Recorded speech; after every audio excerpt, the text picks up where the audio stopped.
There's a certain sound the human brain isn't meant to process in its own home. It's not a scream or a crash. It's laughter. Not just any laughter, her laughter, paired with a man's voice I didn't recognize. That was the first thing that felt off. The second was the way my key stuck in the lock, like someone had deadbolted it from the inside. I turned it slow, half expecting to find a plumber, maybe a neighbor dropping something off. Instead, I got Mason. He was barefoot, on my kitchen tiles, holding a knife, not threateningly, no. Casually. He was slicing lime wedges for cocktails, like this was his Friday night. "Hey man," he said, no urgency. No apology. "Didn't think you'd be back so soon." He didn't ask who I was, which told me a lot. My wife stood behind him, in leggings and one of my old t-shirts. She didn't look surprised either. Not even a twitch. Just leaned on the counter like this was a casual dinner party, and I was the one intruding. He reached into the fridge, found the six-pack I kept in the back corner, cracked one open, and took a swig. "She told me you'd probably sulk for weeks before facing it. Guess she gave you too much credit." He grinned. "But hey, she's upgrading." I didn't say a word, just looked at her. She looked right back. No shame, no guilt, just boredom. Like she was already checking out of a long, dull meeting. And that's when he made the mistake. "You should go pack, man. Take the guest room tonight, if you need. I mean, obviously, we'll get things sorted legal-wise." Like it was already his house. His fridge. His beer. His woman. I almost laughed. Not because it was funny, but because I had forgotten how bold stupidity could be when it thought it had the upper hand. Instead, I nodded. "Okay," I said. Calm as ever. Then I turned, walked up the stairs, and shut the bedroom door behind me. But I didn't pack. I didn't scream, didn't smash anything, didn't even pace. I sat down at my desk, pulled open the bottom drawer, and took out a small black notebook. I hadn't touched it in years. Not because I didn't need it, but because I'd hoped I wouldn't. There's something you should know. I'm not on social media. I don't do company Zoom calls. I built my firm from nothing and stayed in the shadows on purpose. When our valuation crossed $300 million, I didn't do the press rounds. I didn't let them take pictures. That anonymity was intentional, strategic, and in this moment, very, very useful. Because this fool, Mason, worked for me. He just didn't know it. As I flipped through the pages of that notebook, I could hear them downstairs. She was giggling now. He was talking about his big pitch last week, how his boss finally saw his potential, how the old guard just needs to get the hell out of the way. I wrote down his full name. I knew it already. LinkedIn had his face, and my HR reports had his employee ID. But I wanted to write it. Make it physical, real, tactile. Mason J. Crowley. Mid-level strategist. Loud. Overconfident. Mediocre. Hired 6 months ago through referral. I had flagged him during a random internal memo scan when I noticed his personal branding posts on company time. He wasn't smart, but he was ambitious, in that brittle, performative way that made for great LinkedIn rants and disastrous ethics reviews. He thought I was just her husband, some washed-up, middle-aged tax accountant who got outmaneuvered by a cocky younger guy with good hair and no depth. And that was fine. I needed it that way, because it made what came next cleaner. By the way, if you're still reading this and haven't subscribed yet, now's a good time. Over 90% of people listen without hitting that button, but it actually helps my team keep going. No pressure, just saying. All right, back to it. I opened my laptop, typed in a password that hadn't been used in over a year, and watched the encrypted dashboard open. It wasn't flashy. No spy movie interface. Just rows and columns of names, emails, behavioral flags. I scrolled until I found him. Mason Crowley. Flagged for clocking excessive personal device use during secure client windows. 2 internal HR notes for conduct during off-site meetings. 1 confidential note from a female junior associate about boundary issues, withdrawn before it escalated. And here he was, in my kitchen, drinking my beer, with my wife, who, I should note, was still technically on my health insurance. She used to joke that I was so boring I was basically background noise. I used to laugh along. Thought it was self-deprecating humor. Now I realized it wasn't a joke. It was the lens she'd chosen to look through. Mason, with his "I'm a disruptor" swagger and podcast quotes, made her feel like she was finally starring in her own edgy little drama. She didn't realize the script was written years ago, and I never stopped editing. Downstairs, he turned up the music. Something with bass and zero taste.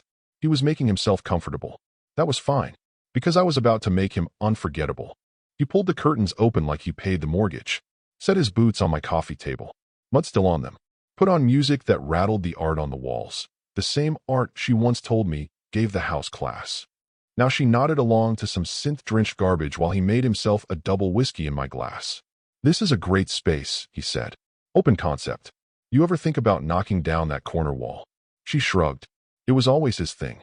He liked it closed. "Well," Mason smirked, "you've upgraded. Open it up. Add some light." She laughed at that. Not belly laughed. Just that smug, performative titter women use when they're not laughing at the joke. They're laughing for the man telling it. To keep the illusion afloat, I stood upstairs, in the hallway, back against the wall, watching them through the thin slit between blinds. The angle gave me just enough of the kitchen. I didn't want to see everything. I didn't need to. I'd seen enough. Mason poured another drink and leaned back like he was auditioning for a cologne ad. "Anyway," he said, stretching his arms wide. "Once this thing with Curtis lands, I'm looking at a VP track. You know what that means?" She raised an eyebrow. He grinned. "Lexus. Maybe an M-Series. Depends how generous they are. If they don't play ball, I'll start taking calls." And then, the cherry on top, he added, "The CEO's probably too old to even know what half of us do. I swear, guy's a ghost. Just signs checks." She giggled again. My stomach didn't turn from betrayal. It turned from the weight of how stupid both of them were. Because the ghost they were mocking had an exact replica of Mason's onboarding file on a flash drive in the bedroom safe. Because the CEO who didn't know what they did built the job descriptions himself. Every role, every department, every quarterly review cycle. And no one knew my face, not even at the board level.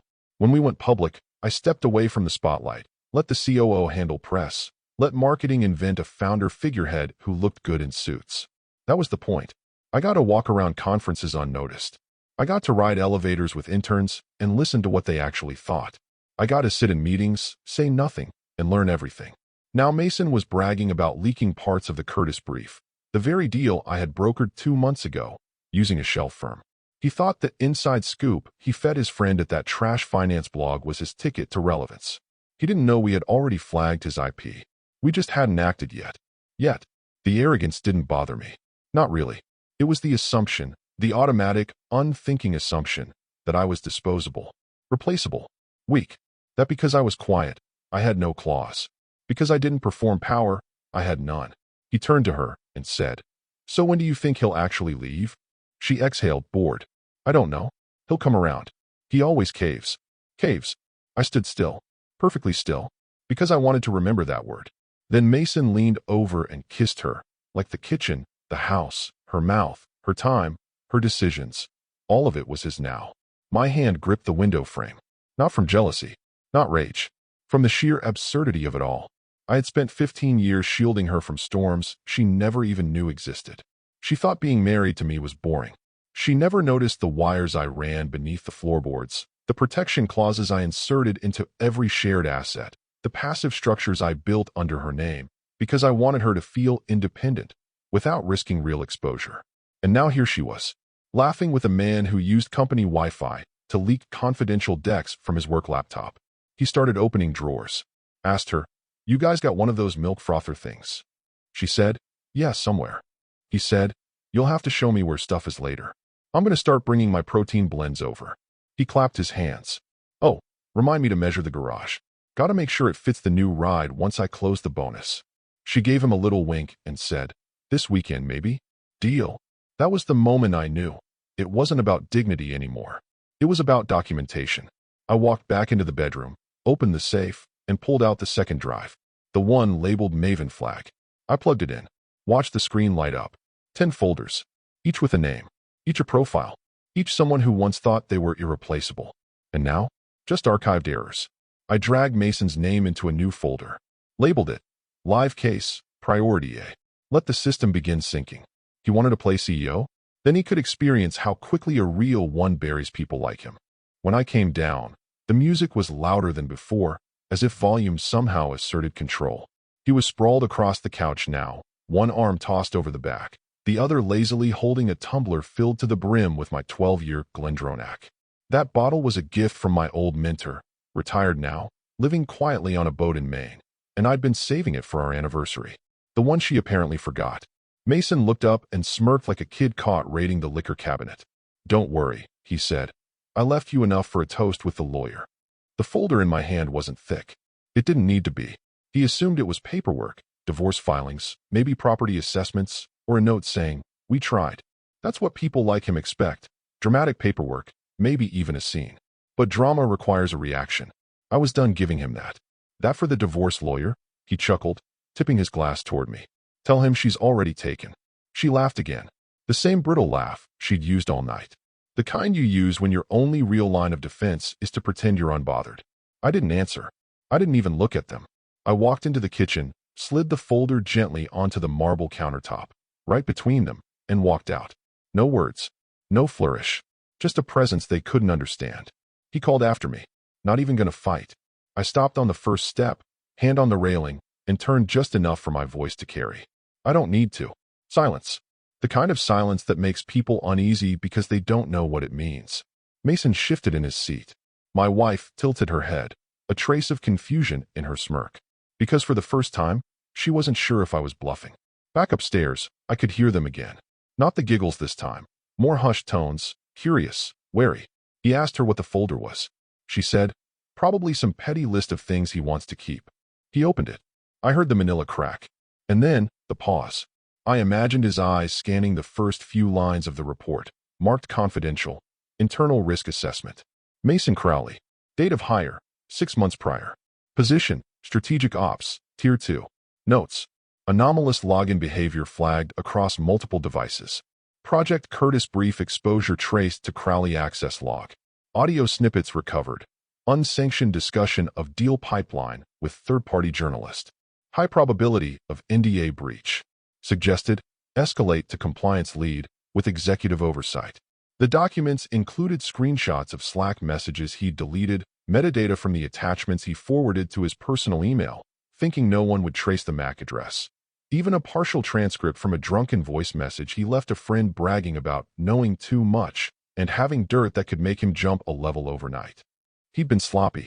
He just didn't know the right people were watching. What he also didn't know, what made the blood drain from his face when he hit the second page, was that the oversight authority on the investigation wasn't some faceless VP or a legal intern. It was me. Not a signature. Just my initials. Stamped in a digital watermark only insiders recognized. DLC//PHI1. He had mocked me. In my house. On my payroll. After violating multiple federal confidentiality laws. And I had just handed him a folder with his professional obituary inside. My wife asked, "What is it?" He didn't answer. Instead, I heard him get up, walk to the sink, pour the rest of my scotch down the drain, and run the water like it would wash off what he'd just seen. I sat at my desk upstairs, phone in hand. One message, already drafted, blinking on the screen. 2. Compliance lead. Subject, Crowley, folder drop complete. Body, he has it. Initiate flag. Wait for external ping. Do not alert PR, yet. I didn't send it. Not yet.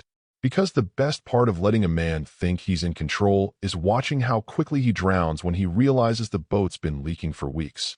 And you were the one who handed him the bucket with the hole in it. Downstairs, Mason's voice cracked. He can't do anything, right? I mean, he's just her husband. A beat of silence. Then, softly, from her, "I don't know." That was the first honest thing she'd said all night. He let the folder sit there like it was a menu he didn't feel like reading. It made him uneasy. I could tell, the way his eyes flicked toward it every few minutes, then away. But he wasn't ready to admit it. Not to her, not to himself. So instead, he defaulted to noise. He switched the music to something more aggressive, called it focus mode, then turned on the speakerphone and started dialing people from work like he was quarterbacking a startup launch out of my living room. I sat at the top of the stairs, just out of view, quiet. The kind of quiet that makes fools talk louder.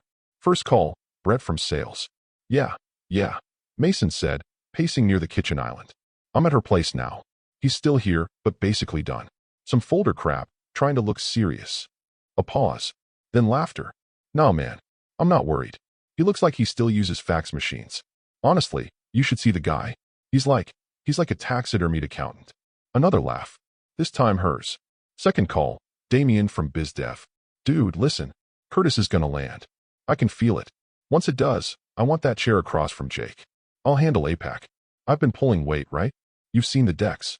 Better than anything the old guys ever scribbled on a napkin. A grunt of agreement. Then the kicker. I mean, whoever he is, the CEO signs from behind a curtain. He's a myth.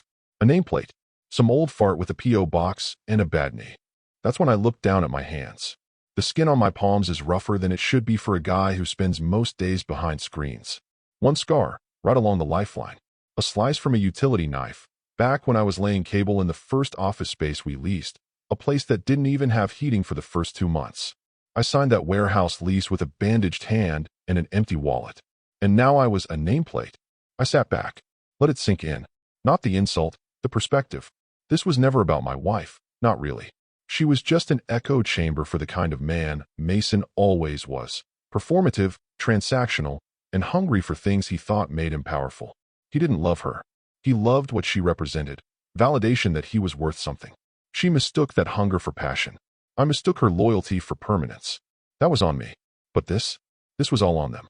Downstairs, Mason finally opened the fridge and pulled out leftovers I made from scratch 2 nights before the trip. Braised short ribs, still in the container I'd labeled. He microwaved them like he paid for the damn groceries. Between bites, he said to her, "When this Curtis thing drops, we should look at that place by the marina." She asked, "The one with the rooftop garden?" "Yeah, gated, too. We won't have to see him if he tries to come back around." I walked back into the bedroom, shut the door behind me, sat at the desk, took a breath. Then I picked up the phone and tapped out a message. To Russell Franks. Subject, house visit. Body, it's time. Use the back entrance. Knock twice. Bring the packet. Russell is head of compliance. He reports directly to me. Not the COO, not the board me. And Russell doesn't visit employees at home unless something has gone severely off script. I hit send. I didn't feel angry. I felt still. The kind of still you only find right before an avalanche. I looked at the clock. 7:41 p.m. Russell would need 20, maybe 25 minutes, depending on traffic. I left the bedroom, leaned against the banister again, and listened to Mason call someone else. Sounded like a podcast producer he was trying to impress. "Yeah, man, I got sound bites for days. I'll send you a few takes tomorrow. Might even throw in a few Curtis teases, you know? Wink wink kind of stuff." He wasn't subtle, but he was loud. The worst kind of liability. My wife finally asked, "What's actually in that folder?" He waved a fork in the air. "Just some passive-aggressive financial stuff. Property splits or whatever. I'm not reading it. That's what lawyers are for." She didn't push. She never did. That was always the difference between us. She needed noise to feel alive. I preferred precision. Measured silence. And silence was coming to collect. Because in exactly 31 minutes, the man at the door wouldn't be a process server. It would be Russell. And he wouldn't come with questions. He'd come with answers. The chime cut through the music like a scalpel. One sharp note, then silence. Mason, mid-sentence on yet another self-congratulatory call, didn't even pause. Just yelled toward the hallway without looking up. "Babe, get that." She sighed, stood, smoothed her leggings like she was answering a door at a spa, not the house she was actively co-opting. I stayed at the top of the stairs, still, arms folded, watching from above. When she opened the door, the smirk fell off her face so fast it was like watching a mask slide off. She didn't speak, didn't move, just stepped back. The man who entered didn't knock, didn't wait for permission. He moved like time owed him an apology. Tailored coat, damp from the drizzle. Leather gloves, half off, still clutched in one hand.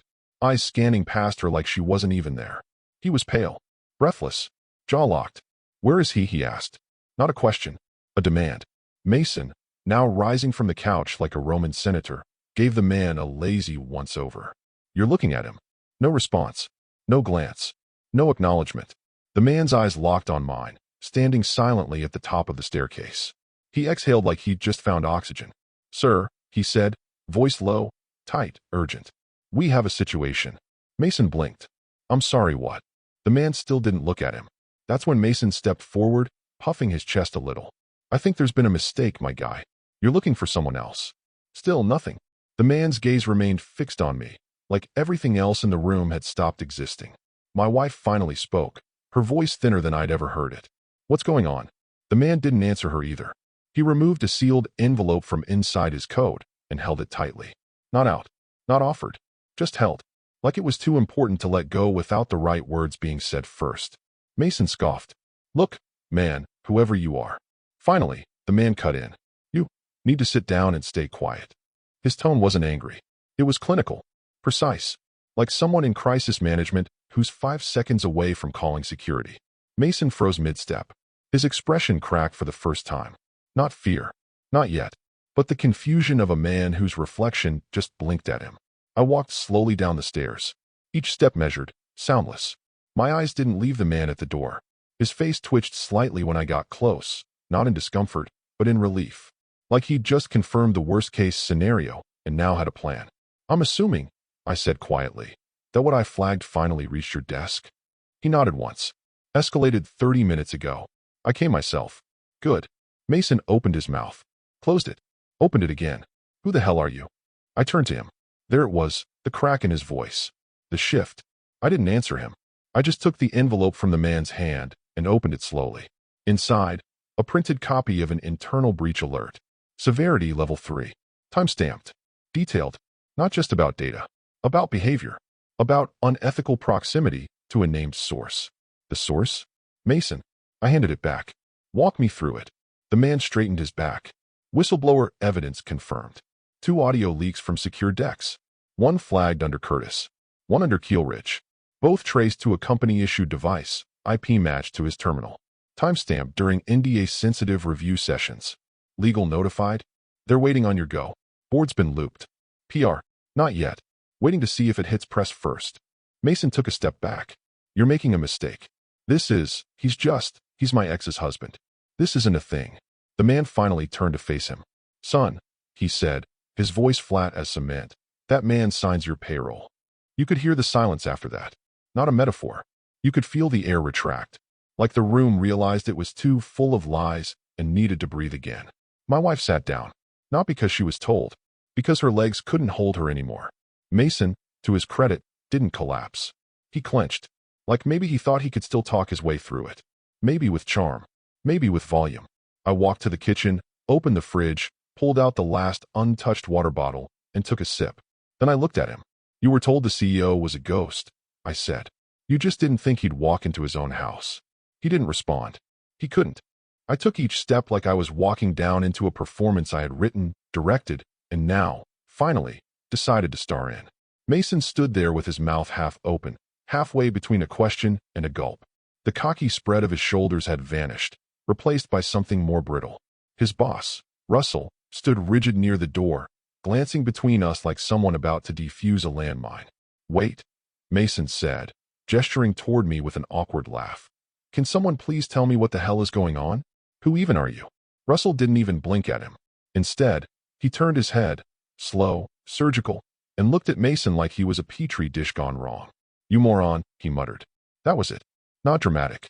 Not loud. Just a flatline statement, like a death sentence read from a clipboard. My wife, still slouched on the couch like the wind had been punched out of her, finally managed a full sentence. "Wait, what is this? What are you talking about?" She wasn't defending him. Not really. Just trying to find the nearest lifeboat before the deck started tilting too hard. The folder was still on the kitchen counter. Untouched. Mason moved like it was radioactive. Hesitated.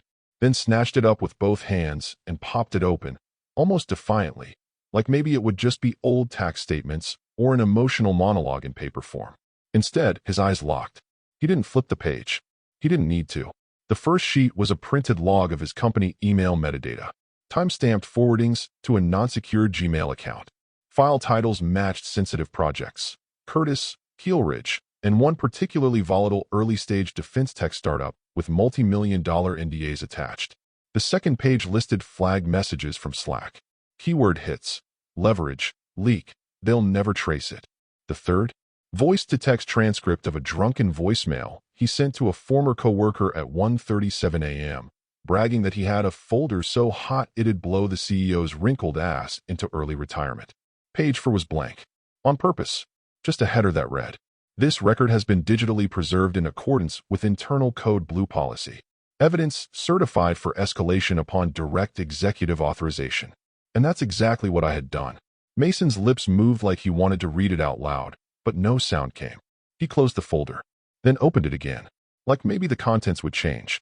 Russell walked past him, didn't acknowledge the folder at all, just leaned toward me, voice barely above a whisper. "PR is prepping draft statements," he said. "Board wants to know if we're pulling the trigger tonight or tomorrow morning." I didn't answer yet. Instead, I turned to Mason, who was now clutching the folder like it could shield him. "You leaked sensitive materials from a device registered under your company profile. used public Wi-Fi on a flagged, unsecured network, and discussed deal intel on a call with an unvetted podcast host, I said flatly. You even emailed a client list to your personal inbox the night after your second-round interview. Idiotic and predictable. I didn't, he croaked, but I cut him off. You did, and you were warned. Page 6 is the audit trail. IP, device ID, and your name on the access log. At 2:13 a.m., right after you left that bar in Westchester. Remember? His face drained. His lips started forming a denial, but the words stalled. The timestamps were too precise. The details too tight. This wasn't a setup. It was a reveal. He looked at Russell. You can't just take his word. Russell barked a dry laugh. His word? Mason, your access to our internal systems was revoked 12 minutes ago. You're already locked out. Your desk is being cleared as we speak. HR was looped 10 minutes before I got in the car. You think we start with the CEO when we move on someone like you? My wife stood up now, arms trembling. Is this really happening? Mason turned to her like she might help. Tell them, come on. Tell them this is a mistake. She backed up. That was all she did. Just stepped away. He looked stunned, like betrayal was suddenly something he could taste. I walked past them both and leaned over the kitchen counter. The real tragedy, I said, unscrewing the cap from the water bottle I'd left there earlier, is that you thought all of this was about her. Mason's mouth opened, then closed. Then he sat down, slow, like someone had cut the strings holding his knees. His silence wasn't acceptance. It was the start of understanding, and it was only just beginning. Russell's phone buzzed twice in his pocket. He looked down, went pale. Legal just pinged again, he said. They've already been contacted. It's going external. Press might have a tip. Mason's eyes flicked toward him, then toward me, then toward the door like he was calculating how fast he could get out. His skin was sheet white now, his jaw twitching like a man trying to swallow a bolt. You said press? His voice cracked on the second word. Russell didn't look at him. 2 journalists already flagged the Curtis leak. One's asking why our compliance team missed it. They're naming you. Mason staggered backward like he'd been hit in the gut. I didn't know, I thought. You used company devices, Russell snapped. All civility gone now. You logged into Slack from your work laptop, forwarded encrypted briefings to your Gmail, and, he gestured to me, stunned. You sent voice notes from your company phone to an outside contractor? About the CEO? I took a step closer. Quiet. Calm. The kind of calm that makes people panic more than shouting ever could. You said I was a ghost, I murmured. A nameplate. You sent audio clips of yourself bragging that I'd never find out because I was too old to matter. Mason opened his mouth, desperate to summon something. Anything. To stop this train from crashing. I didn't know you were, he tried. That's the problem, I said, cutting him off. You didn't know? You didn't care. You thought anonymous meant irrelevant. You thought I was the kind of man who gets replaced. His voice went small. You were just in the background. I nodded slowly. I said. And that's exactly why I saw everything. Behind me, my wife backed away without realizing it. She'd been frozen for minutes, sinking into the couch, fingers knotted in her shirt hem. But now she stepped back, slowly, like maybe if she moved quietly enough she could melt through the floorboards. Wait, she whispered. You're not just... She trailed off. Couldn't finish the sentence. I turned my head, looked her dead in the eye. I'm not just anything, I said. Not anymore. She blinked, lips parted. I could see her rewinding the last 2 years, trying to calculate what she might have said, what she might have laughed at, what she dismissed when I said, I'm still involved, just not visible. Mason, meanwhile, was unraveling in real time. He clutched the counter for balance, the folder still hanging from one hand like a dead limb. You wouldn't actually fire me over this, right? It's not even firing you. Russell interrupted. Son, you're done. That ship's not only sailed, it sank. I've got 5 emails from legal and a red flag from HR that's glowing like a reactor core. I didn't leak everything. Mason pleaded, desperate now. Just a couple teasers. Everyone does it. Everyone tries to build buzz. You don't build buzz with a signed NDA, I said.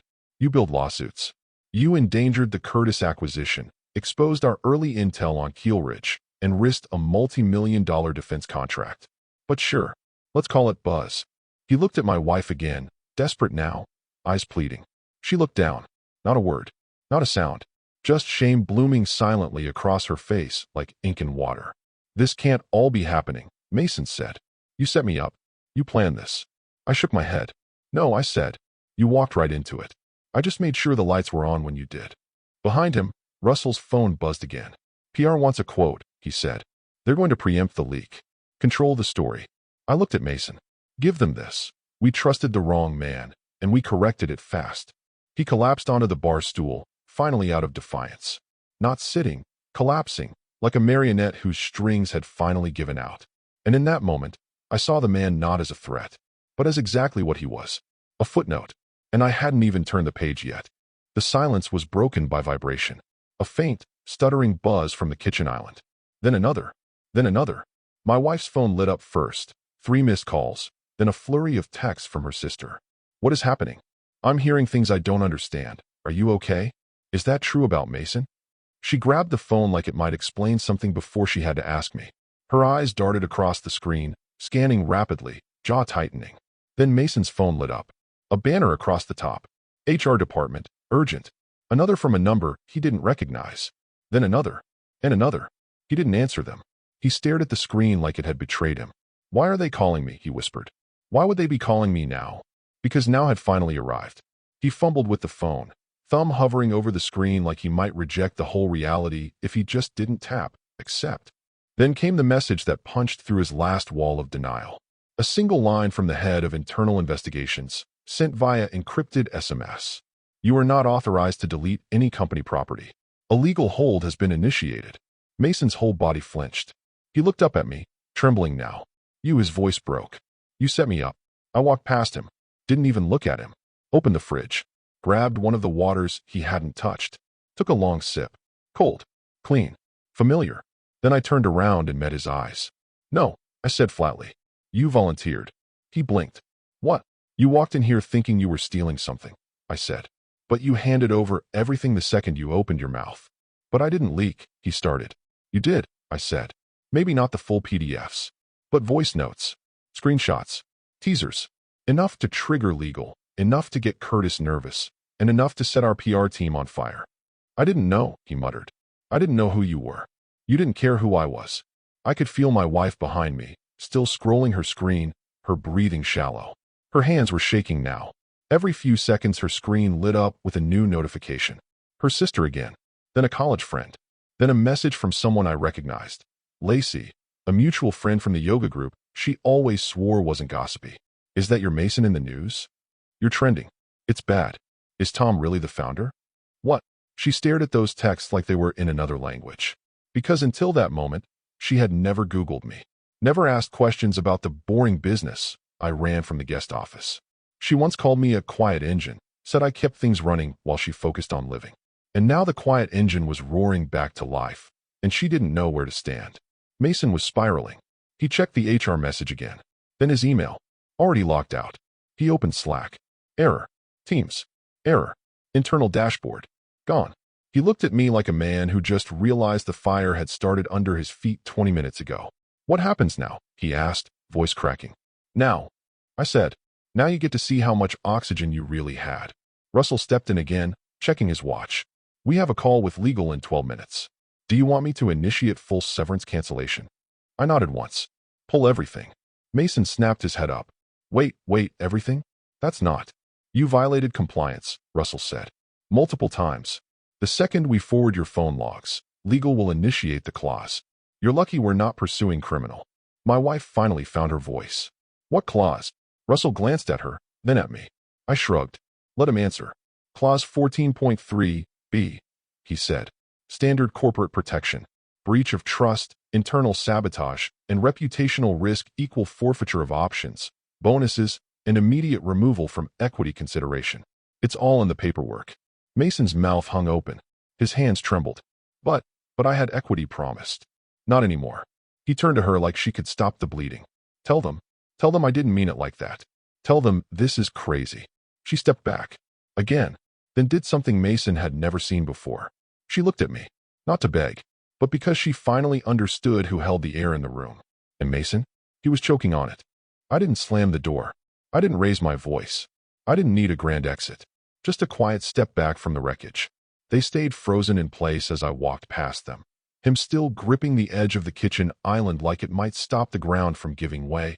Her holding her phone like it might explain the moment better than her own memory could. I moved past them like they weren't even there, like they were furniture I decided not to take with me in the divorce. Russell followed, his gait uneven, half formal, half panicked. The professional mask he'd worn when he first entered had cracked somewhere between the folder and the phone calls. Now he looked like a man who just realized he'd been delivering coffee to a king dressed as a janitor for the last 5 years. He caught up at the front door, lowering his voice. "Sir, I had no idea. I didn't stop walking. Just pushed open the door and stepped out into the cold night." "You weren't supposed to," I said. He followed me outside, voice dropping even further. "If I'd known, I never would have." "You did what everyone does," I cut in. "You saw confidence and volume and assumed it meant competence. You saw me not speaking and thought it meant I wasn't watching. That's not on you. That's the design." He swallowed that. No comeback. No defense. The porch light cast a faint orange hue over his face. It made the sweat on his brow glisten like guilt. He looked down at his phone. "What now?" "Start drafting the termination," I said. "Use internal breach language, keep it tight, and prep a soft release for PR. Delay the press for 24 hours if you can. And get legal to double confirm clause 14.3b before we push." "Understood." He hesitated like he wanted to say something more, but I wasn't interested in moral reflection. This wasn't a teaching moment. It was cleanup. I stepped off the porch, walked toward the car I had parked down the block, intentionally. Out of sight, like everything else I'd been for years. Behind me, through the open door, I heard her voice, my wife, or whatever she was now. Desperate, breathless, just loud enough to echo across the yard. "Tom. Wait. Tom. Please." I didn't stop. Didn't turn. Didn't flinch. She shouted again. My name, now laced with something closer to need than anger. I kept walking. The gravel crunched under my shoes in a rhythm so calm it probably made her panic more. Because I wasn't storming off. I wasn't slamming doors or breaking furniture. I wasn't giving her a final speech.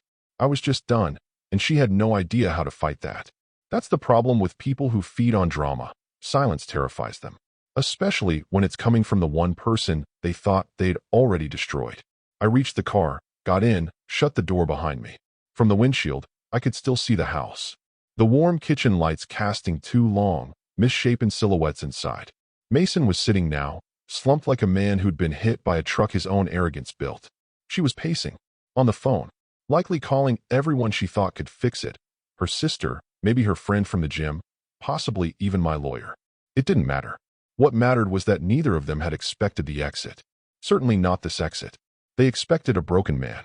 They got a buried king rising from the dirt with a ledger full of receipts and no more reason to keep them quiet. I looked at the dashboard clock. 8:49 p.m. Not even 2 hours since I walked through that door. 2 hours. 15 years of marriage. 6 months of betrayal. 42 minutes of cold strategy. And now, the rest of their lives to sit in it. The sunrise the next morning didn't feel symbolic. It just felt quiet. I watched it from the 43rd floor, glass walls stretching eastward, the city still half asleep, unaware it was about to chew and swallow a story built on arrogance, ambition, and carelessness. I didn't go home. I didn't need to. What they called home was already scrubbed from the deed, digitally reassigned through a quiet transfer clause she signed years ago without reading. The night before, while Mason clung to the kitchen counter and she screamed after me, a pre-signed packet was delivered to my legal team. Finalized. Recorded. The house was mine. Their names were already dust. By 6:17 a.m., news alerts started hitting phones across the finance world. Leaked audio triggers executive firing at major firm. Curtis deal jeopardized after insider info surfaces. Anonymous CEO returns amid internal breach. His face was there, red-eyed from a corporate photo crop. Her name was there too, just a line below, flagged as personal associate to the accused. The photo they used was from a gala she dragged me to 4 years ago, where she'd laughed about how invisible I was. Now that invisibility was gone. At 9:03 a.m., I entered the office lobby. The front desk didn't recognize me. Not really. They gave me that polite, neutral glance reserved for high-level vendors or aging consultants. Until the VP of strategy, Nora, saw me from across the hall and froze mid-step. "Mr. Halberd?" she whispered. I nodded. One word. "Good morning." Her mouth opened, but nothing came out. Then she stepped aside. Elevators whispered closed behind me. And in that tiny, mirrored box, I saw what Mason never did. A man who had never really left, just stepped out of view long enough for weeds to grow. The 42nd floor was full of whispers when the doors opened. Eyes darted. Emails paused mid-keystroke. A young associate dropped a reusable coffee cup trying to stand. I didn't slow down. I didn't acknowledge the noise. Because ghosts don't need applause. They only need doors to open. The boardroom was glass-paneled, overlooking the skyline. 10 seats. 7 filled. 2 executives from Curtis were patched in remotely, small windows glowing on the video wall. They were still in damage control mode, still figuring out how deep the breach went. But when I walked in, everything stopped. Someone didn't catch who said, "Sir?" And I took my seat. Not a guest chair. Not the ones flanking the screen. The head of the table. The seat that hadn't been used in over 4 years. I sat, folded my hands, looked around. Silence. Then, finally, I said, "Let's begin." No speech. No theatrical monologue. Just a start. The real one. They leaned in. The power shifted so subtly it didn't need confirmation. There was no "welcome back." No "we're so glad you're here." They knew. The air had changed. The old guard was back. The curtain was pulled. Somewhere, maybe an hour later, Mason would wake up to his new reality. Bank accounts frozen pending legal review. Email inboxes locked. A flurry of "we regret to inform you" from contacts who no longer returned calls. My wife, ex-wife, pending, would start piecing together the timeline. She'd realized the wine club subscription was under my name. The lease on her car had expired last month. The shared savings account was never shared. I didn't need revenge. I just needed them to see the truth. They were guests in a world I built. They tried to take the furniture, but I held the land. And now, the builder was back. Not to repair, to reign.